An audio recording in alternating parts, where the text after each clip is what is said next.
Hey everybody, welcome to another episode of Let's Talk Fortitude. And man, we are here at BRS Inc. and we're going to get into that here in just a second. But before we get started, I'd like to let everybody know that we now have an affiliation with Pale Horse Coffee out of Chesapeake, Virginia. This episode is sponsored by Pale Horse Coffee. Country first, coffee second. Visit palehorsecoffee.com and use promo code 4runner at checkout to get your 10% off order. And if those of you who are listening, that's actually spelled Forerunner, 4runner. So use 4runner when you check out to get your 10% off.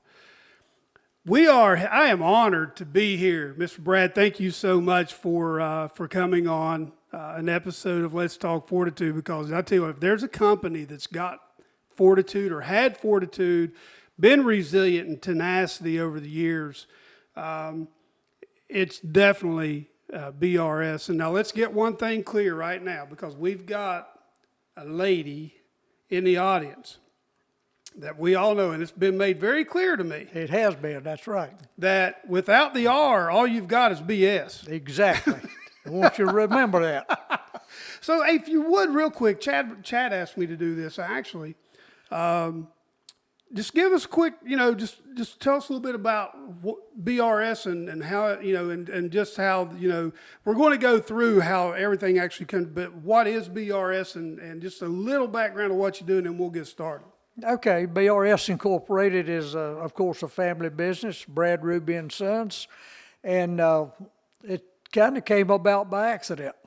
We were operating, doing basically the same thing as Rand Construction Company, a previous business that my dad and uncle had organized, and I became a part of real early on, and some legal problems with trying to comply with government regulations that were impossible to comply with, got us in legal trouble. We lost our bonding ability, our line of credit, couldn't bid work. I took work as a subcontractor from several other contractors. That worked out okay, but I just didn't want to be a subcontractor all my life. So I organized BRS Incorporated to carry us over, so to speak, until I got the problems with Rand resolved. And after I got those problems worked out several years later, there was no need to go back. So I just folded the assets of Rand into BRS Incorporated, and we kept rolling. Now, I've got your bio that I pulled off the internet, and I want to say thank you. I mean, I think that's awesome. Anybody that is thinking about starting a business, and that's one of the things that we do. Just to give you a little bit of background, I want to let everybody know that I had invited Matt originally, because I had gotten to know Matt through Jason Hubbard, and to lunch, and he said, man, you may want to talk to Dad. So I said, well, invite Dad? Yeah, absolutely. So then the next thing I know, then he says, well, Sarah's bringing Dad, and then we had to cancel that one that week, and then we met this past week, and then Miss Ruby came with you, and I'm like, man, this is awesome. So, but when I sat down and I read this bio, I'm like, this is incredible. I mean, there are a lot of people that would have, if they, and everybody's going to find out as we get into this, a lot of people would have thrown in the towel long before it had a chance to get to the Rand situation. I didn't have a chance to throw in the towel. Well, you know what? Brad, there is, I'm going to stop here, because I asked Miss Ruby, I said, is it okay if I call him Brad, or is it Bradford? Which one do you prefer? Brad is much easier. Okay. So everybody just wants you to know that we're actually speaking with Bradford Barringer of BRS Inc. And his wife is in our studio here as we're recording today. But this all started in 1937. And, with Alton and Jay, tell me a little bit about those two guys. They were born in 1904 and 1906 or 7, I think. So they were early. They lived through the Depression.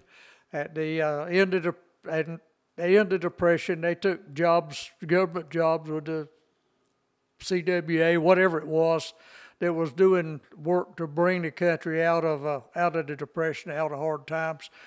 They worked in West Virginia, as I remember hearing Jay talk about. Alton died before I was born, slightly before I was born, so I never had any contact with him, but I did with Jay, and he told a bit about working on the roads in West Virginia and some projects they worked on. He told about some of the equipment they operated.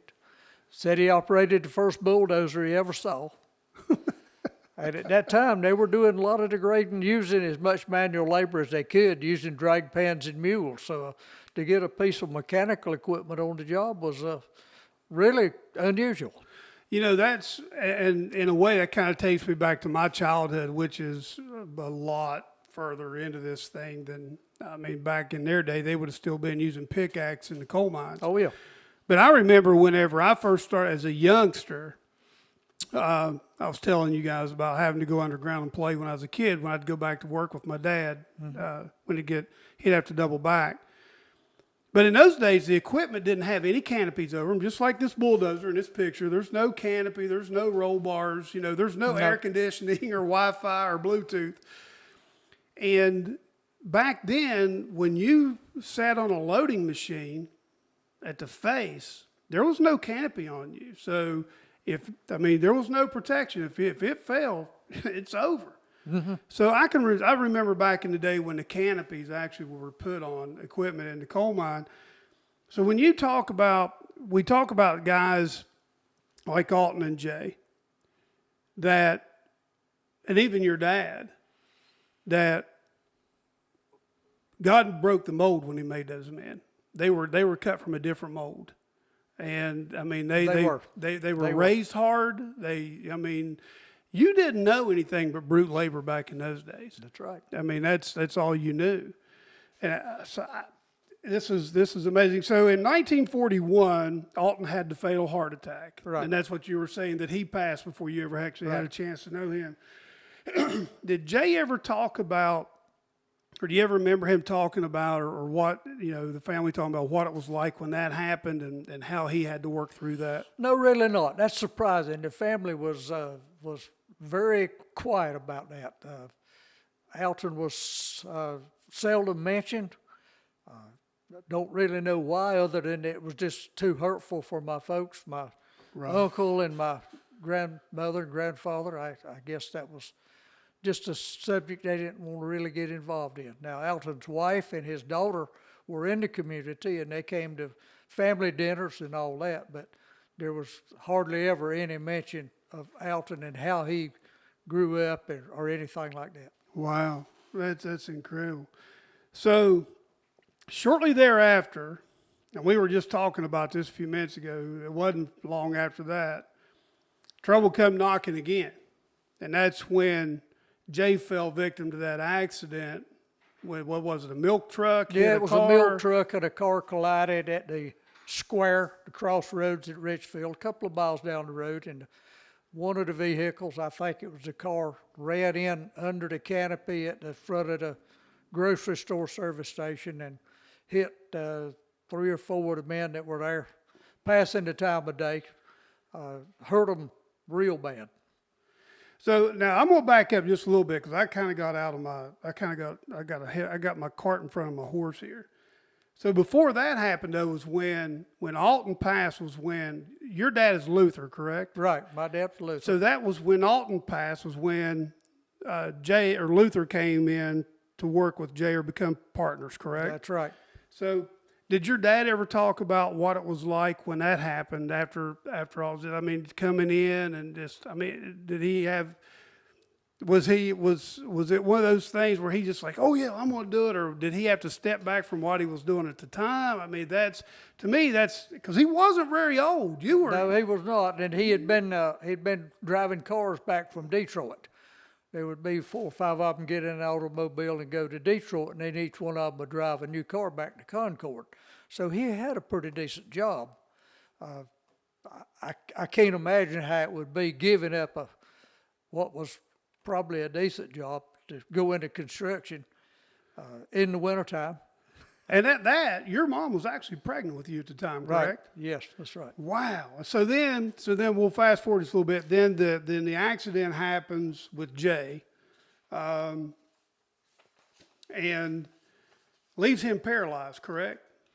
No, not really paralyzed. His legs were just crushed, and it was just so much damage that he spent a lot of time. He spent probably in all 2 years trying to get mobility so that he could actually get around and walk. But he was never paralyzed. Oh, so it was just the nature of the bone fractures. Right.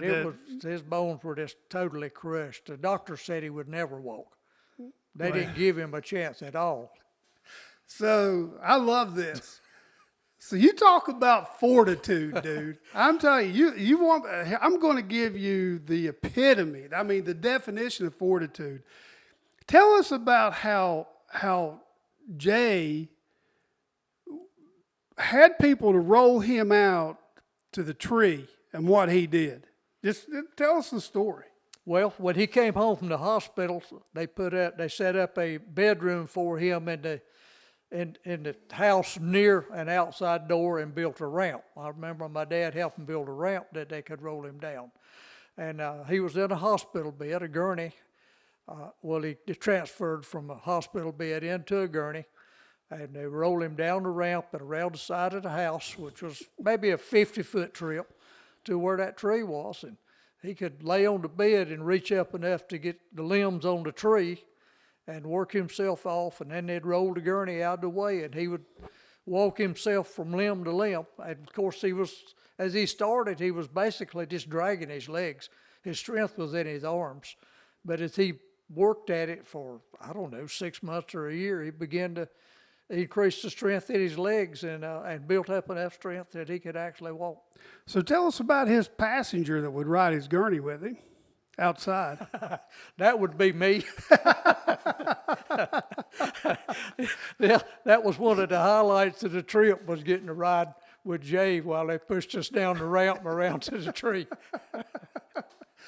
So, as a young kid, you were really young. Yeah, I was 3 or 4 years old. So, I mean, even at that, as you get older, you'd have to think that would have a bearing on you. Seeing that type of determination. Oh yeah. Out of someone. Yes. And you couldn't. I tell you what, if I was your dad and I saw that, I'd be like, "This is the dude I want to be in business with." If he's got this kind of drive and that's amazing. Well,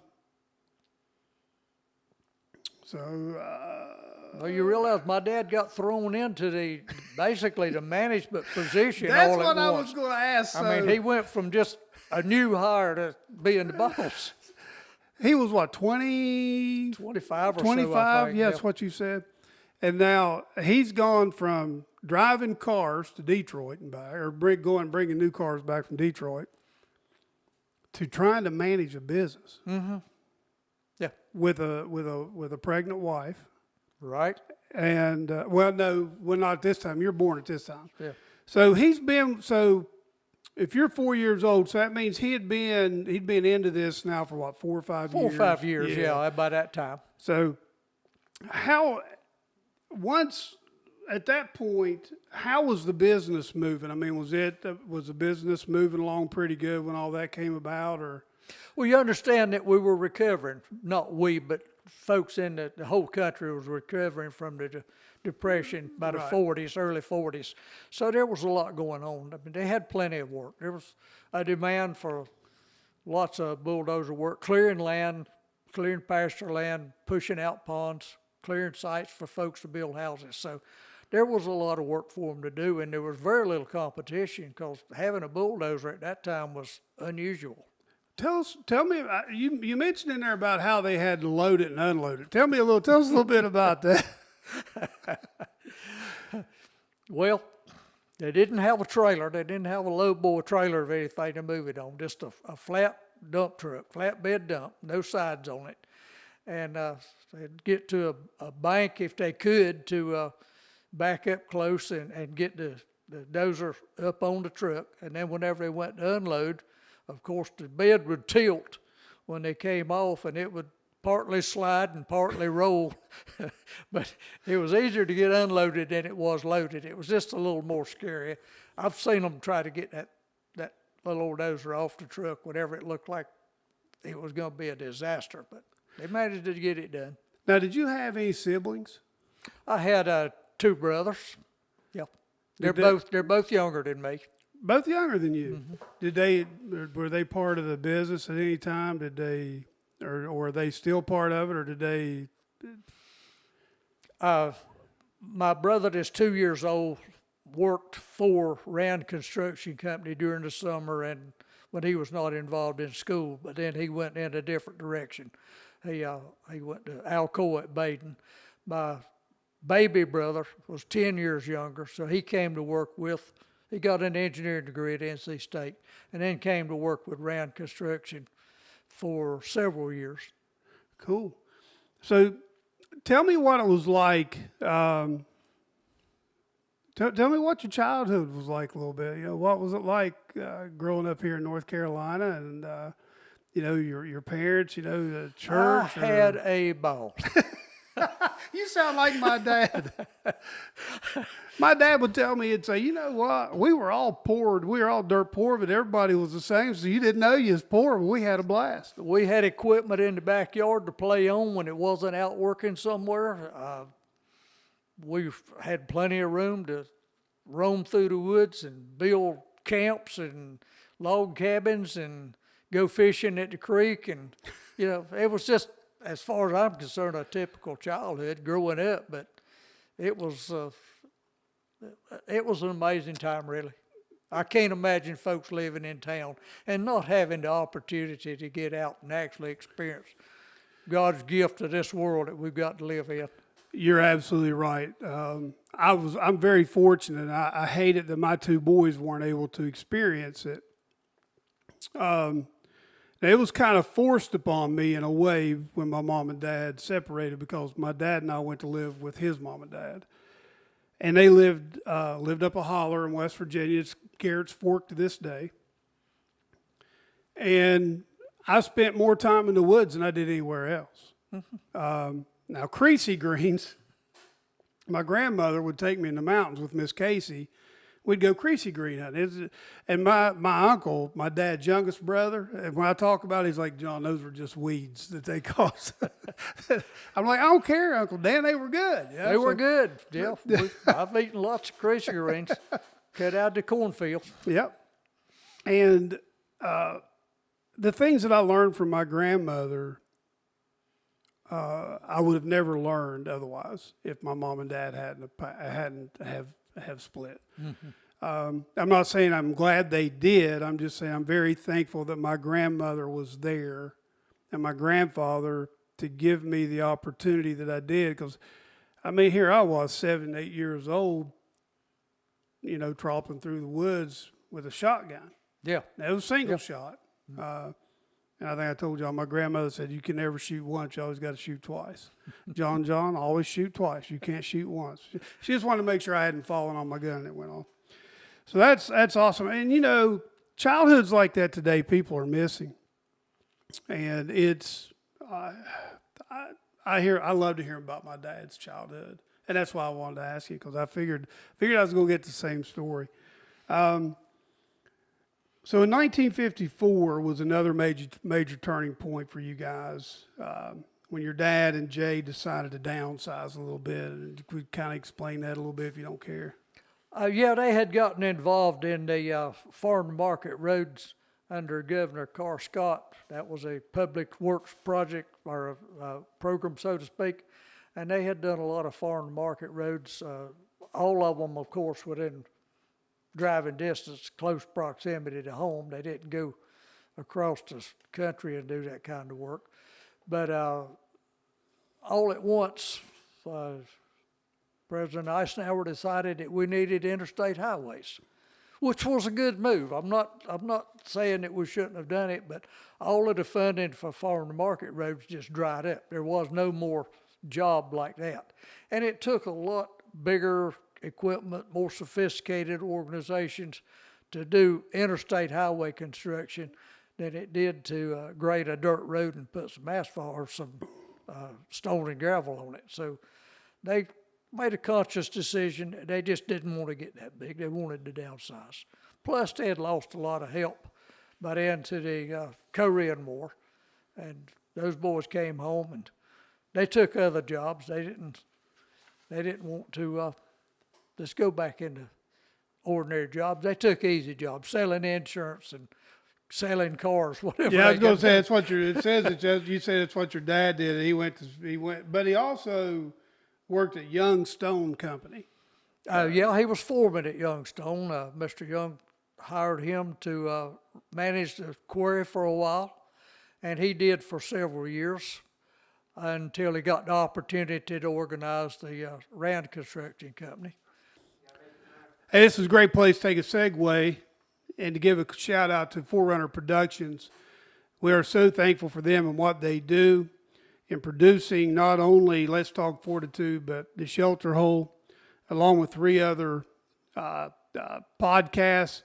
They have articles that they're putting out. I mean, there's just an array of information and articles, and they're going into a territory that nobody wants to go into anymore. And I am very thankful that they allow me and give me the opportunity to be here with men like Brad to share their story. And but anyway, if you would like to sponsor or donate or however you want to do it, the best way to do that is to go to www.forerunnerproductions.locals.com. There you can donate or you can subscribe to Forerunner Productions at that time, and which will also give you bonus content. Like we're going to be talking about some background things here with Brad after this is over, but it'll only be available to those who subscribe to Forerunner Productions. So again, that is www.forerunnerproductions.locals.com. You can also find us anywhere you find your favorite podcasts or on YouTube. Please join us there. All right, so we're going to get back into this. It's amazing to me how it seems like when people are brought into the company, they're really young, because when you were still in school. Well, let's back up. So tell me about Ray Lauder and how that came about.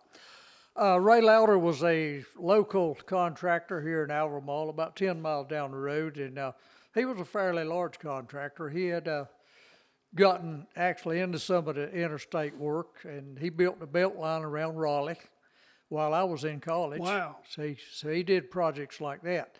But the federal government was beginning to really get involved in clean water projects. And Ray wanted my dad and his brother to come in. He wanted to organize a division to do utility work, water lines in particular, for their clean water projects.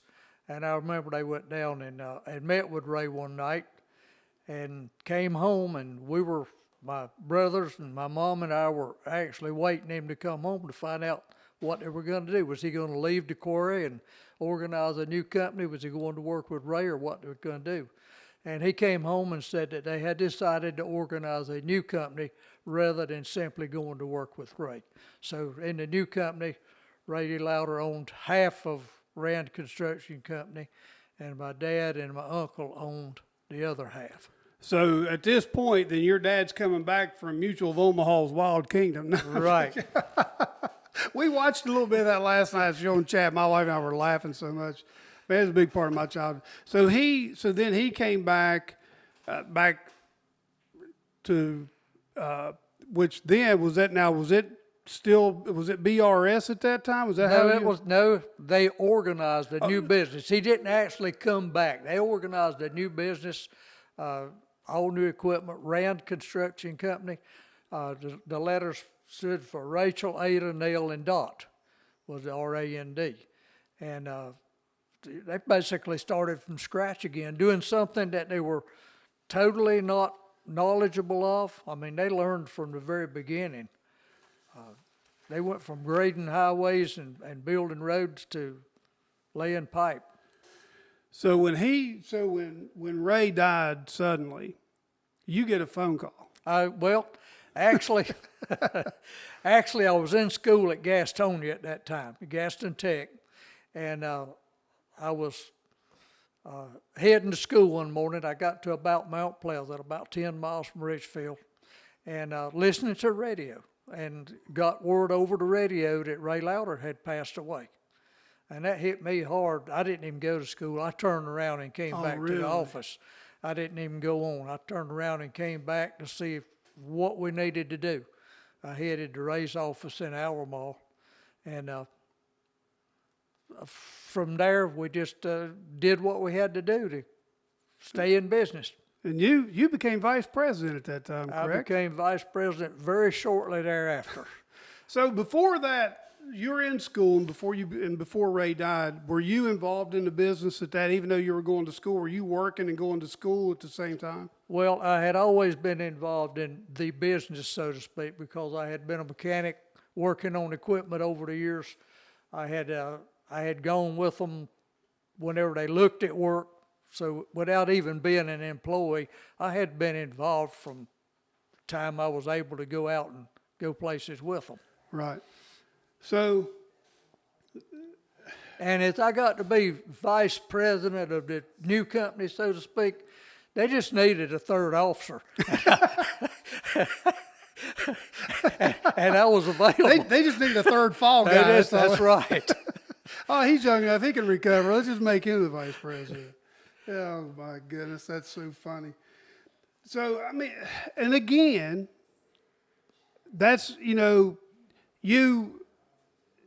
you guys didn't quit.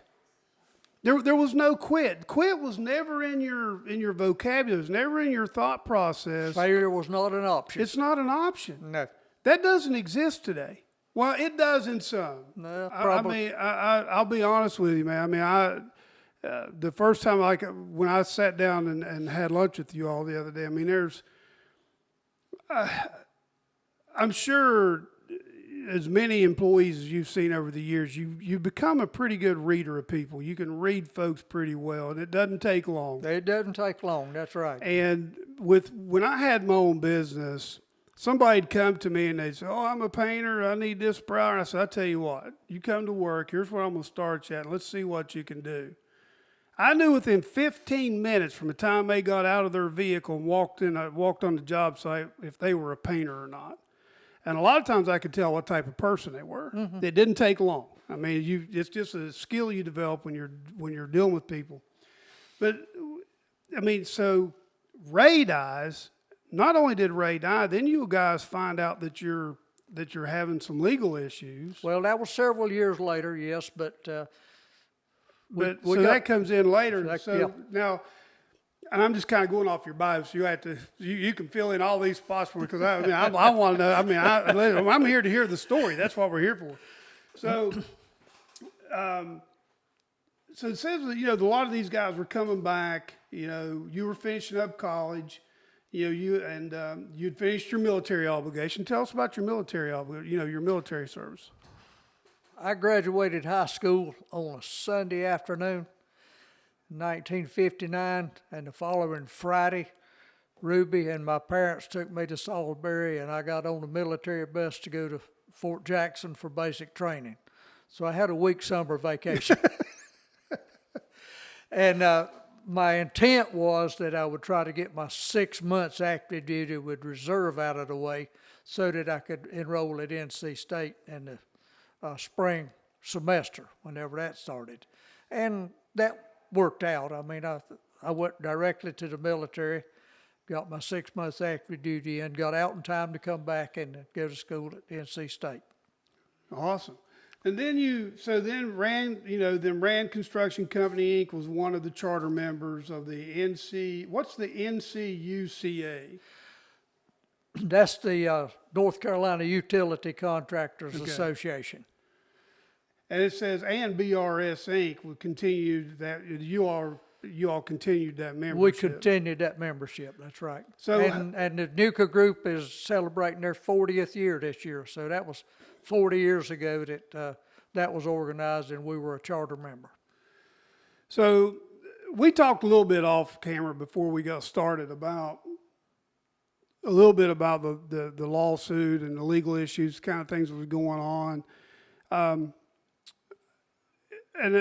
You were talking about some of the regulations that were almost made it impossible for you to operate. Exactly, yes. So in that bottle right there is a certain level of selenium in it. Right. On the mountaintop removal sites in West Virginia, the EPA made their selenium levels be lower than what's in that bottle of water right there. That's the type of EPA regulations they put on them. Now, they did valley fill for years, and then they finally cut that out. I think I can't remember if it was Obama that took that away, or Clinton. I can't remember if it was him or Clinton. But anyway, one of them took it away, and they couldn't do the valley fill anymore. They still did the mountaintop removal, but they had to try to put it back the best they could to the way it was. So tell, if you don't care, you don't have to go into deep detail, just kind of give us an idea of what was like working through that process. Well, the regulations that hurt us so much was actually the requirement that we use minority subcontractors and disadvantaged subcontractors. And we didn't have any choice. If they submitted a low quote for the bid whenever we were going in, we had to use them. And it turns out that quite a few of them couldn't perform. And we had hired a subcontractor to do the clearing on a project at Fayetteville. He spent 6 weeks on the project, totally destroyed our right-of-way, didn't get anything cleared. We had to help him drag his equipment out of the woods, and we bought a LGP dozer and went into the land clearing business. Well, I tell you what, it hasn't changed any, because I have a client, and for the sake of what I do and who it is, I will not say, but I made a delivery out to this refit, and the company that's doing it now is a new client that I'd signed. And the guy that was on site running it said that the contractor that was doing it before was supposed to do it in 2 or 3 months, and they had been there 9 months and still weren't finished. Mm-hmm. So they had to tell them to leave. So then this other company comes in, and that's what I would tell people when I had my business. If they'd say, well, you're too high. I'm like, okay. But when you call me to come in here behind this dude, because I know who it is, I know he's only quoting you, for instance, he's only quoting you 1 coat of paint on your walls. He's going to get in here, he's going to get into your house, he's going to have your house tore apart, and he's going to say, hey, I got to raise your price because it's going to take 2 coats. I never quoted 1 coat of paint on anything I did, even new construction. Sure enough, I knew my phone was going to ring, and sure enough it did. And it would end up costing them more when I came in to fix his problem than if they would have just hired me to begin with. And those are hard lessons learned, but you try to help somebody, and some people you can't. But I totally understand. Yeah, we went through that type of thing with a clearing contractor, a tunnel contractor.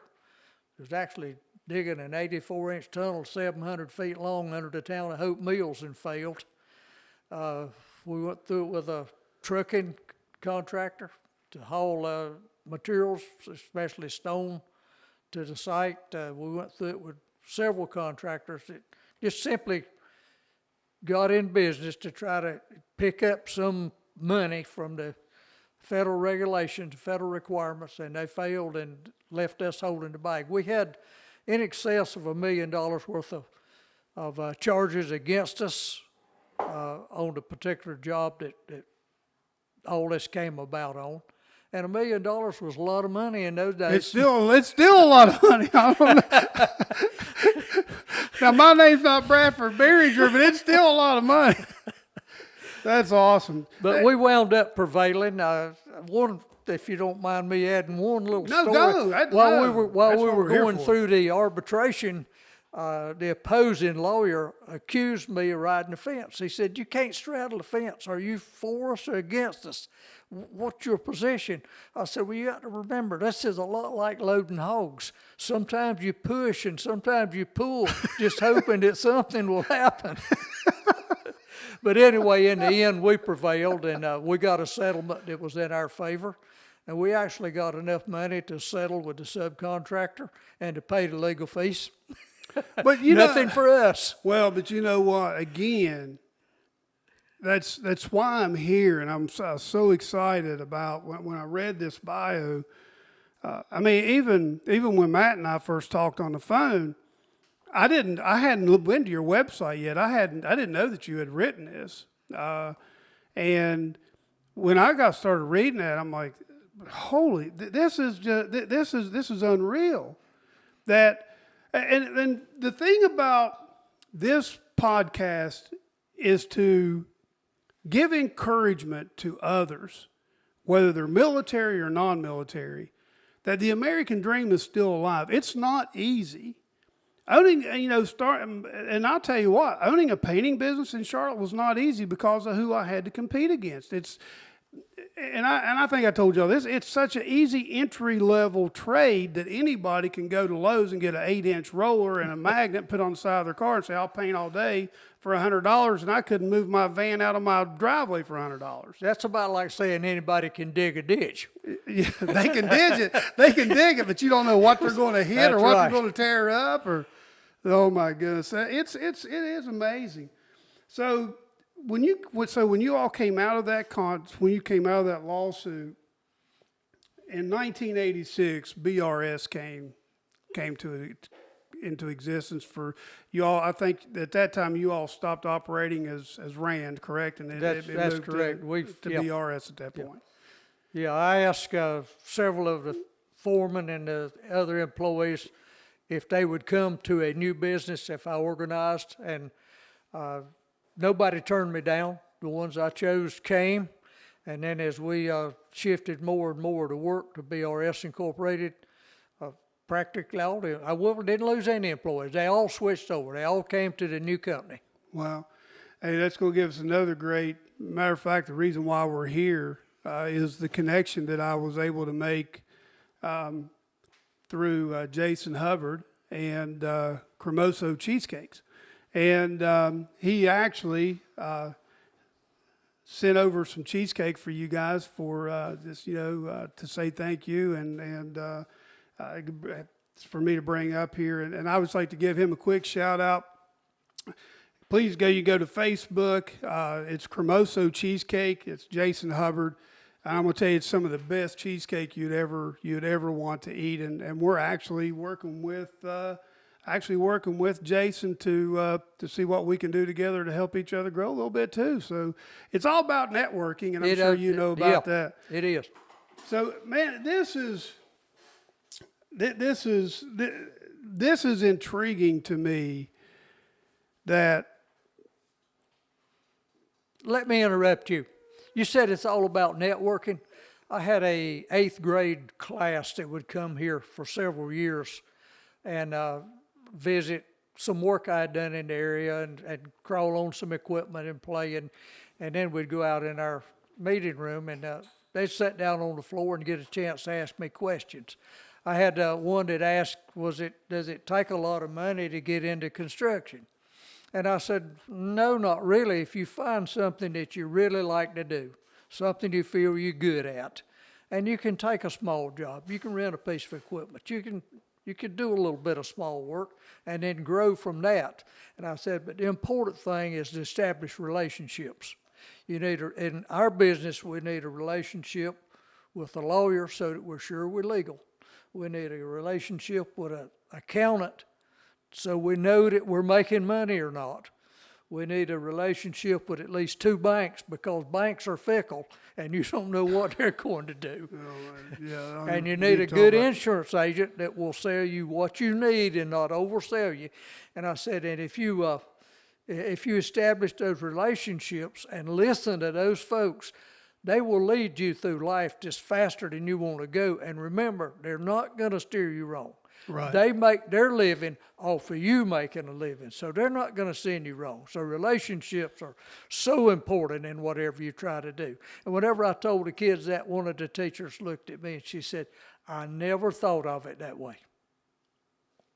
So, And that's what, Chad says he's learned how to network through me. My uncle, who the reason why we're here, started his own business.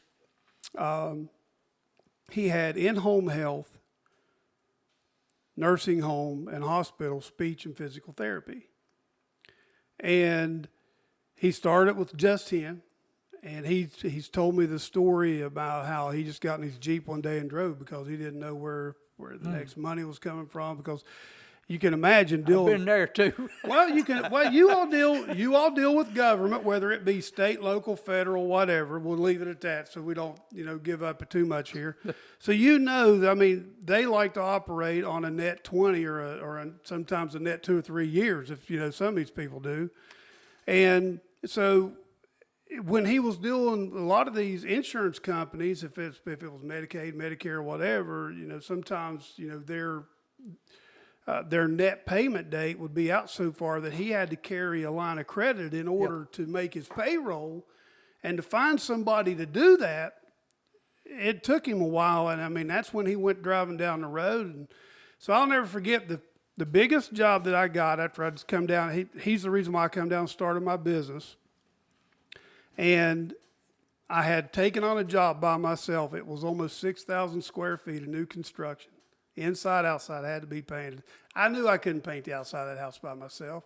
And Juan, the guy who still comes and paints for me, was the first guy I ever hired full time. I met him in that house. I actually went to the paint store, and they actually hooked us up together. Him and Miguel both I met at that time. They were the last 2 guys that worked for me. And I went to Dan. I said, Dan, I've got to get somebody to paint the outside of this house. Can you, front me the money so I can pay them until I get it from Kathy? He said, no. He said, I want to be your mentor, not your banker. So he went to Shelby to his banker, and he got me a $10,000 line of credit. And I'll be honest with you, that was one of the biggest mistakes I ever made in my life. Once I figured out how to actually do it, because I was flying by the seat of my pants, I knew, listen, I could paint. I can still paint. But I had never ran my own business before. And I was trying to figure this thing out as I went. I didn't have a business degree. I'm trying to figure it out as I went. Long story short, we got the house painted. And just a few years after that, I was running 3 cruises in Charlotte, and I'd finally figured it out, or I thought I had. And I miss it to this day, but you do what you have to do for your family, right? Yeah, I remember my dad coming down one day after he had retired, and he said, how's it going? And I said, well, it's tough right now. He said, what's wrong? I said, well, I got a payroll coming up, and I don't have any money. He said, what you gonna do? I said, well, I'm about to go over to the bank and take my house. See if they'll take my house so I can make payroll. He said, how much you need? I said, I need about $18,000. He said, I'll cover it one time. So I've been there. I got down to where people didn't have anything to bank on. People don't know until you're responsible for food on people's tables. You don't, my wife will tell you, there have been many a day that I have written checks there was nothing left for John after I wrote them. I'm done. That's it. There's nothing else there. And I was going to see that the employees got paid somehow. I was not going to say, I'm sorry, I don't have any money for you this week. You'll have to wait. They got paid. 10 years. They never realized that there was ever a problem. Yeah. 10 years, I never missed a payday. I never missed a payroll day. Yeah. Never missed it. Yeah. And that's all due to God. Almighty God is the only reason that happened. And I look back on it now and I see, and one of the things that actually that forced me out, that I at the time couldn't do the insurance route for my wife and I if something happened to her, was because painters fall under the same workers' comp as framers do, because we're working at heights. So it doesn't matter if all I'm painting is bathrooms and living rooms and kitchens, I'm still in that category. I'm still in that category. I paid out more in workers' comp and general liability insurance in 2007, 2008 than I brought home. Oh, yeah. And Oh, that's, yeah. I mean, it wasn't. 'Cause People don't realize what it costs you to be in business. And then you think, yeah, because then you think, I'm going to get more guys if I got more crews out there. Well, what they don't realize is your workers' comp and general liability is based off your payroll. Right. So, and these are all lessons I'm learning along the way. I'm like, so that brings me to one of the questions that it's not on here that I can't believe I missed this. Through the years, and you said you went to your dad, through the years, when you got in those situations, was it your dad that you went to? Was he the one that, when you needed encouragement, maybe not money, but when you needed encouragement, when you needed somebody to vent to or to talk to or to get advice, wisdom from, who was it your dad? Who were the guys that you went to? My dad, in his wisdom, knew probably that I would be hard-headed. When he wanted to retire, he hired a man that had a lot of experience, a few years older than me, to come here and work with me, to bring me along. So that, yeah, my dad passed that responsibility off, so to speak. But I did the same thing. I asked one of my employees to teach my boys the business because I thought they would listen to him more than they would me. You rebel against your parents, so to speak. And I needed somebody else to set me straight, just like they needed somebody else other than me to guide them. That's one of the big things that I had my uncle to go to, especially where he was actually my mentor, and he was a Vietnam vet, West Virginia guy.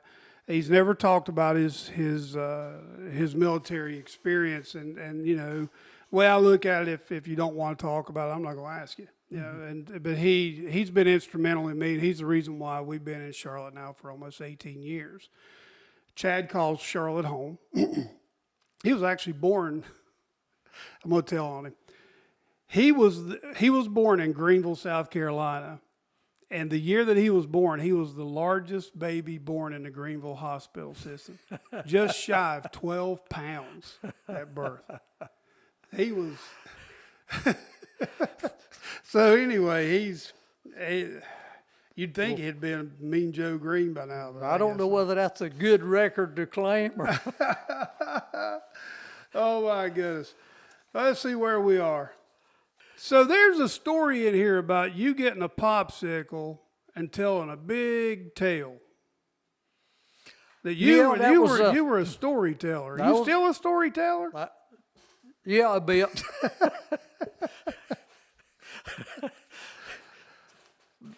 They tell me that I can tell tales that they don't know whether it's true or not, but I convince them. You know who that sounds like? Cy Robertson. You just never know who. Yep, the popsicle story was after Jay got his legs back enough that he could actually drive, but he couldn't go to work. He couldn't work on a bulldozer. He couldn't use his legs that much. So we would drive up to Meissnammer, 3 miles up the highway, and Pop Miller had a store up there with a bench out front. And he'd buy me a popsicle, and I'd tell those old men that were hanging out stories about sinking submarines and fighting battles in the war. I just made up tales. Talking about going to that store, getting a popsicle, brings me back to my childhood.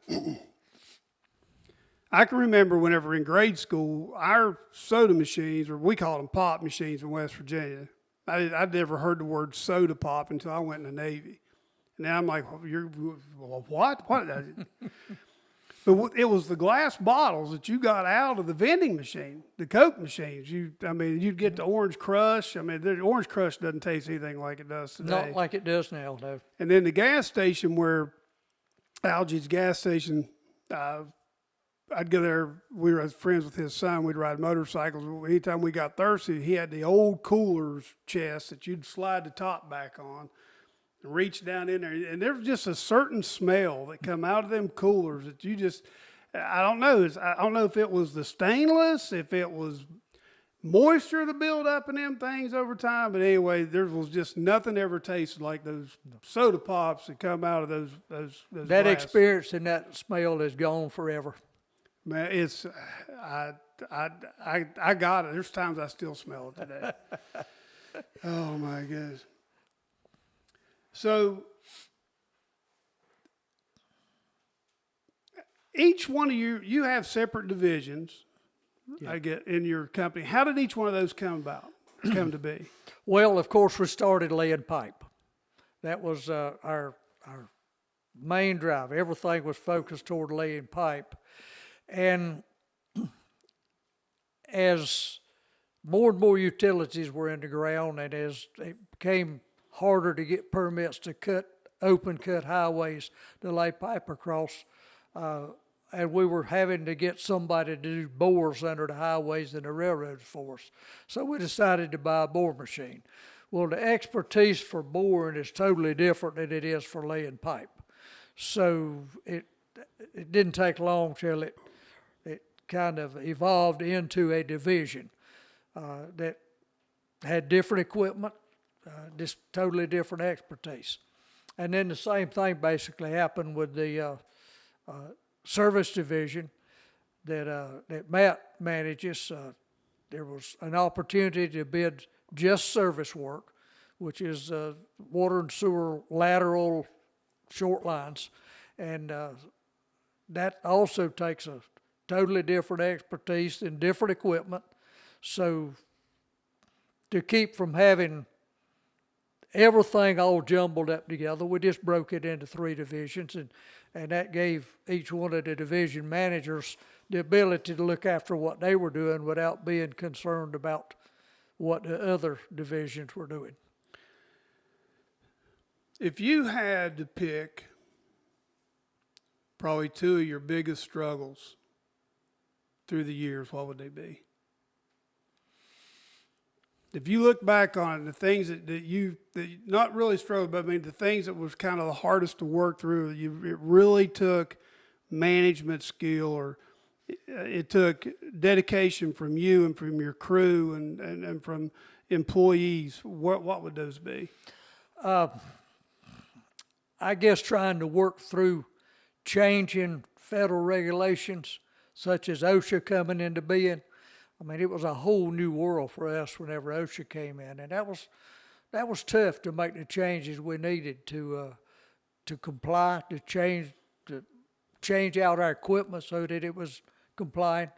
That was one of the biggest ones, and I guess the changing requirements from the bonding companies, the bonding agencies, to allow us to work.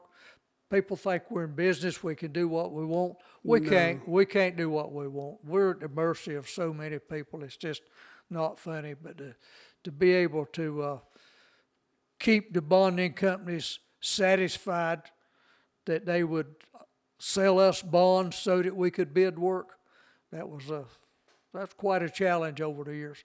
I remember the first BRS job that I got, I was encouraged to go ahead and bid a job, and then we'll sell you a bond. Well, I bid off a job, used a certified check for a bid bond, and then I needed the performance bond and the payment bonds. And I went to the agent that had promised me bond, and he said, yeah, I can do something for you. And he came back a couple of days later and he said, I can put you with a small business association. And I said, no, I don't think I want to do that. I need to study this a little bit. So I put out the word that I needed bond. I knew some bonding people. I knew people in the industry. I put out the word that I needed bond for a project, and I told some folks that if anybody can provide me bond for this project, they'll have my business for 5 years. And one man that I didn't know at all got word somehow and set up an appointment. He wanted to come down and talk, so he came here, and we talked, and he said, I can get you bond. Now, there was another one had been here just prior to that, and he said he got all the same information, and he said, I'll have to talk to my folks and let you know. I said, well, I'm going to take the first one that says I get bond. So actually, the fellow with Boyd Wilson out of Raleigh, he's passed away now, but he provided bond. I had a working relationship with him for bond for 5 years like I'd promised. One morning when our 5 years was up, I got in my truck and I rode to Raleigh, and I met him when he came to work that morning. And I said, Boyd, I've met my obligation. You've bonded for 5 years, but I'm going to move it now. And I moved our bond to somebody in Charlotte that was actually closer and I felt comfortable with.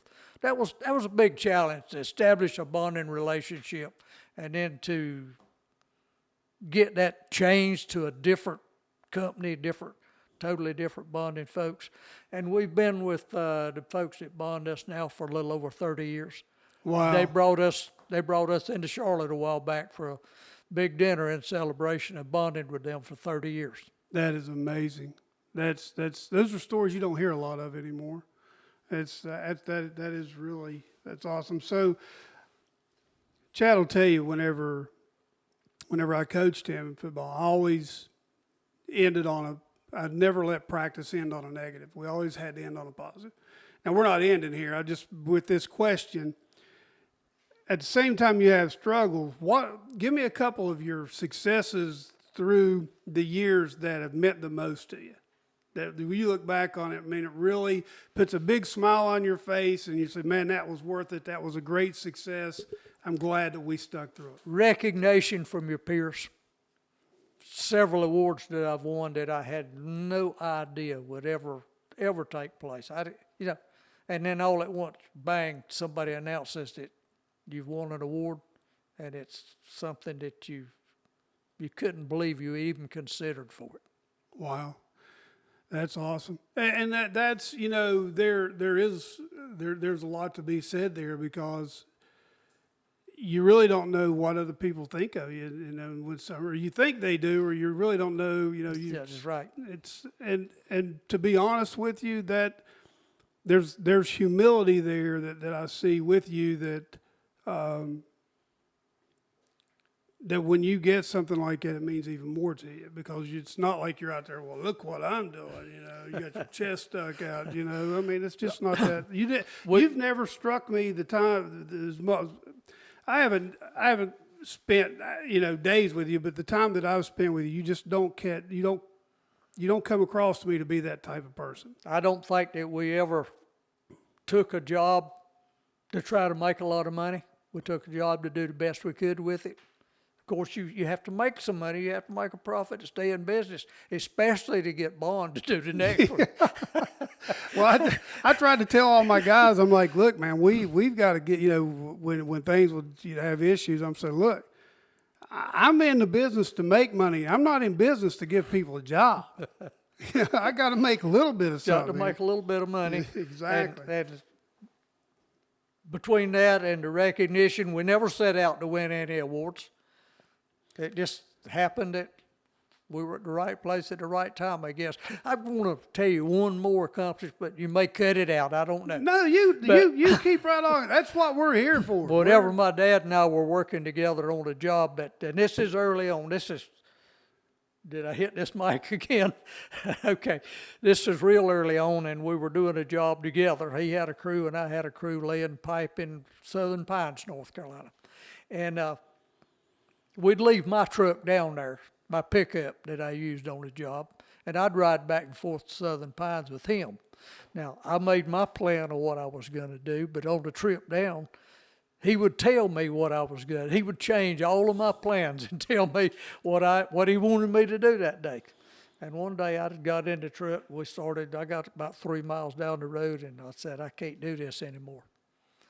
I can't stand this. I said, I'm making my plans. I'm trying to run my crew the way I want to, and you're changing everything, and I'm going to quit. I'm going to hunt another job. And he had a lip that would quiver every now and then, so that lip quivered for about 15 minutes, and neither of us said a word. And 50 miles on down the road, 30 miles down the road. He said, I'll tell you what, you think you can run this job, don't you? I said, yeah, I think I can run this job. He said, I'll go get me another job. I said, well, what do you mean? This is your company. What are you talking about? He said, you don't understand. I'll go bid off another job and take my folks, and I'll go somewhere else. And you can finish this job if you think you can. And about 2 weeks later, he moved out. He took a job in Winston-Salem. He started laying pipe in Winston-Salem and left me to finish the job down there. And I finished it, and I made $52,000, which was a tremendous amount of money to make on one job. But you knew you could do it. I knew I could do it. I just had to prove it. And that's one of those turning points. That's one of the reasons why we're here. Those are the stories that people need to hear, because it's not all roses. Owning your own business, people think, oh, you're your own boss. No, you're not. Everybody you work for is your boss. I had learned that when I went on vacation, it only took me three times of having to leave vacation to come back home before I said, everybody's going on vacation. We ain't working through vacation anymore. All right. But it only took me 3 times to figure that one out. So, but those are the stories that we need to be told, because here's the thing. Through today's times, relationships are so superficial because of social media. And everybody wants to do this for the relationships or to communicate with each other. And I'm wondering if there's ever going to come a time where we can't actually speak to one another, where if we're having dinner with each other, we're not talking, we're sitting there texting each other because we don't know how to talk to each other. And I'm a relationship guy. I've got to go out, and that's one of the things that's helped me with my job where I'm at now is I look at it differently than younger folks do. Being in sales and having my own business prior, I understand how it is on the business owner side of things. That if I had a vendor, when I had my own business, if I had a vendor tell me something, I depended on him to come through with that, because I had employees sitting on a job that's costing me big time money just sitting there in their vehicle because I wasn't able to get there with the materials I needed to get the job going. And they don't understand it. They don't care. They're standing behind the counter, doing whatever. But they don't understand at 8 o'clock, those guys hit the clock. Yeah, you're paying them. Exactly. They need to be working. So I understand that. That's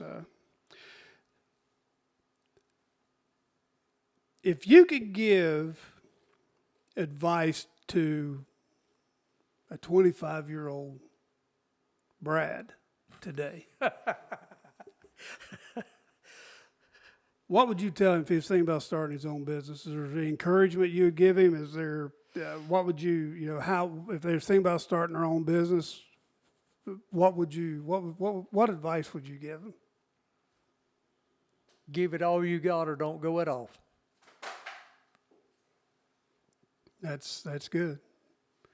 You can't do it halfway. Can't do it halfway. You can't. You got to do what it takes to make it go.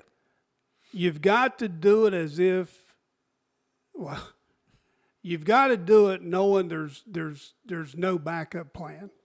If you do it knowing with saying, look, there's no backup plan here. Well, like I said earlier, failure's not an option. Yeah, it can't be. Not only are you think about, we're talking about employees here, but you got kids at home, a wife at home, family that's depending on, mortgage, food, insurance, a place to lay their head. And it's just not an option. Are you up to some quick fire questions? I am. Now, just before we get started here, I want everybody to know that there'll be a segment after this. It's bonus material that we're going to have a discussion with Brad about about his faith and how that's played in his life over the years. That will be available to the subscribers only. So if you would, please go to www.forerunnerproductions.locals.com. So even for a minimum, monthly or one-time installment, you cancel at any time. Go to www.forerunnerproductions.locals.com, and there you can do your donation or do your subscription and get the bonus. And it's not just the bonus material with Brad, but any bonus material that we have there, that will all be available to you. Well, here we go. All right, fire at me. First piece of equipment you operated. Is that it? That's it. That's the first piece of equipment that I actually operated, that I got paid to operate. That's a D4 cat. You mentioned there's no canopy, no ROPS on it. I did add an umbrella later on, but let's hold that. Can you? But that was the first. Okay. Yeah, that was the first piece of equipment. It was mine to operate and take care of. And just so everybody knows, there's no air-conditioned canopy on this dozer. There's no Wi-Fi. There's no radio. And as a matter of fact, he's probably there's probably no sunscreen either, correct? No sunscreen. No shirt, but no sunscreen either. So that's awesome. Favorite piece of equipment you've ever operated? That would probably be a great awl. We Rand bought a great awl years ago, and always had fun with the great awl. It had a remote control in the rear cab that you could crank the front engine and shift the gears and go forward or backward or steer it. So I could drive the great awl from both ends. We had a good operator that left. We left him. He was working while he was at home in his town, and when we went somewhere else, he didn't go. So I got the great awl, and I always enjoyed the great awl. Good, awesome. Fondest childhood memory? One of them was taking that machine and driving through the woods, running over piles of limbs where they'd have been clear cut, with my buddy sitting on the hood with a shotgun shooting rabbits. Now that's a rabbit dog right there. Yep. You can run a rabbit out of a trash pile with a D4 cat. Yeah, but you could probably run me out of there too, if the truth be known about. That's awesome. The first piece of equipment that I ever really remember riding on with my dad was they had a loader, front end loader at the mine that they loaded the trucks with, the coal trucks. And it was, I don't know what you call them, but it swiveled in the middle. Mm-hmm. I don't know. Articulating. There you go. And I'd ask Dad, I'd say, won't you let me, I was probably 7, 8 years old. Let me drive. Oh no, this one drives the way this one drives. You can't drive this. And I'm like, you know what? Just forget it. Anyway, that was, now I will tell you the fondest equipment I ever operated, and I used to dream, and that was my Tonka trucks. So now listen, I could move some earth with my Tonka trucks. I used to dream about operating a piece of equipment, and when they put the 4-lane road right beside our house there in Chapmanville, I used to go out and watch those rock trucks and the dozers and the graders. I would just sit out there and watch them all day long. We'd just do nothing. Dad and I would actually drive to watch them blast and move rock and stuff. Yeah, well, I grew up with that because I'd go to work with my dad when I was 3 or 4 years old. The favorite piece of equipment I probably ever operated were the 10-ton boat and missile cranes over in Scotland on board the USS Hunley. That's what we took the missiles in and out of the submarines with. And that you talked on the radio because you couldn't. You can't see what you're doing. Anybody. Somebody's got to tell you. Yeah. And you sat in the captain's chair. You had the foot pedals and all your joysticks and everything was right there. That was awesome. Now you better be careful answering this one because the boss is here. Your favorite meal?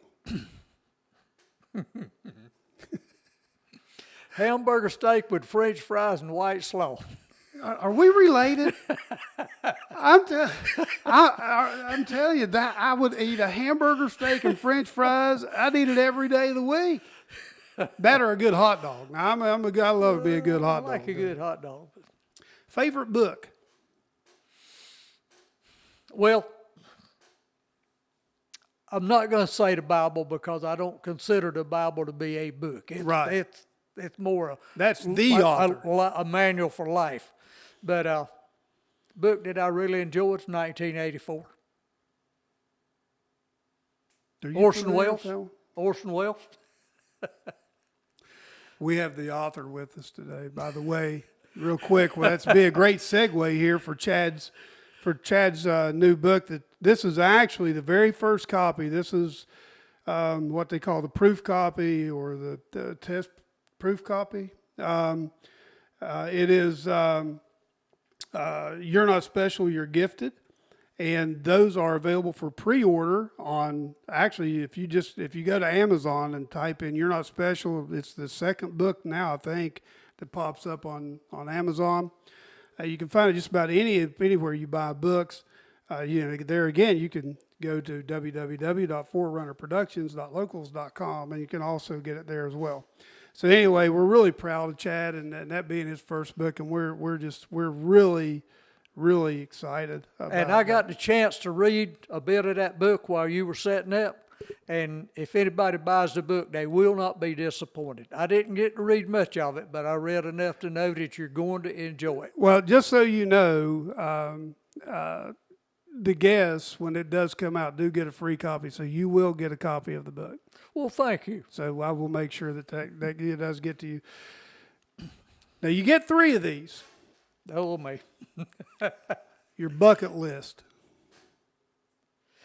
My bucket list is almost down to a teacup. I've been lots of places and done lots of things. I've been to all the states. I've been to Mexico. I've been to Canada. I've been to Puerto Rico. We've been across the country on Amtrak 7 or 8 times. We've done cruises on the river. So I don't have a big bucket list. I guess one of the things that I would put in a bucket list would be I'd like to see the Panama Canal. I don't ever expect to, but that would be one of the things that I would like to have done and would still like to do if the opportunity came up. So, well then let's shift gears. What are the 3 favorite places that you visited? Home, home, and home.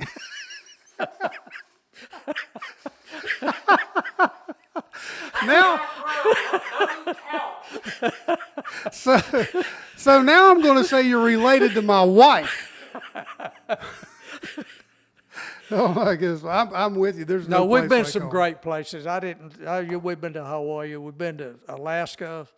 We've been to some great places. But sure enough, getting home's always better than anywhere you go. I got to say, the most humbling place that I have ever visited and stood on was Ground Zero at Hiroshima. And that was humbling. Mm-hmm. And I'll never forget that. So now this is another one you got to be careful about. And now she may hold you to this one. If you could view a sunset anywhere in the world with Ruby, Miss Ruby, where would it be? Our front porch. Man, he is. Are you sure you're not from Boone County or Logan County, West Virginia? This guy, I like this guy. Man, what could be better? You can't. I mean, but you know what? That's setting the bar pretty high. And I'm not being facetious saying that, because when you view a sunset away from home, you're not truly relaxed. I don't think your mind is truly clear, because you're you're not at home, so you're thinking about, hey, I got to go back home, or you've always got other things on your mind. But if you're home and you're relaxed and you're in your element, It can't get any can't better. get any better. It can't. Can't get I've been in Florida and saw the sun come up out of the ocean and go down in the ocean on the other side. That's wonderful. That's spectacular. I've been to Alaska and I've seen the sun come almost down to the horizon and go back up. Never set. That's spectacular. But nothing compares to being at home. No. And I guess if I had to say, being in the Navy and being out on the ocean, you can probably only imagine some of the sunsets and sunrises I've seen. Yeah. But I'm going to tell you, above that, the night sky, when it is just pitch black dark outside and there's no moon, nothing reflecting off of the water, and it's clear, there are stars that it's just amazing. It is just amazing. Well, look, that's going to wrap this section up. If you want to get the bonus material, go to www.forerunnerproductions.locals.com. There you can subscribe. We're going to get into some faith questions here, and discuss and have a little bit more conversation with Mr. Brad. And thank you all for joining. I hope you go over there.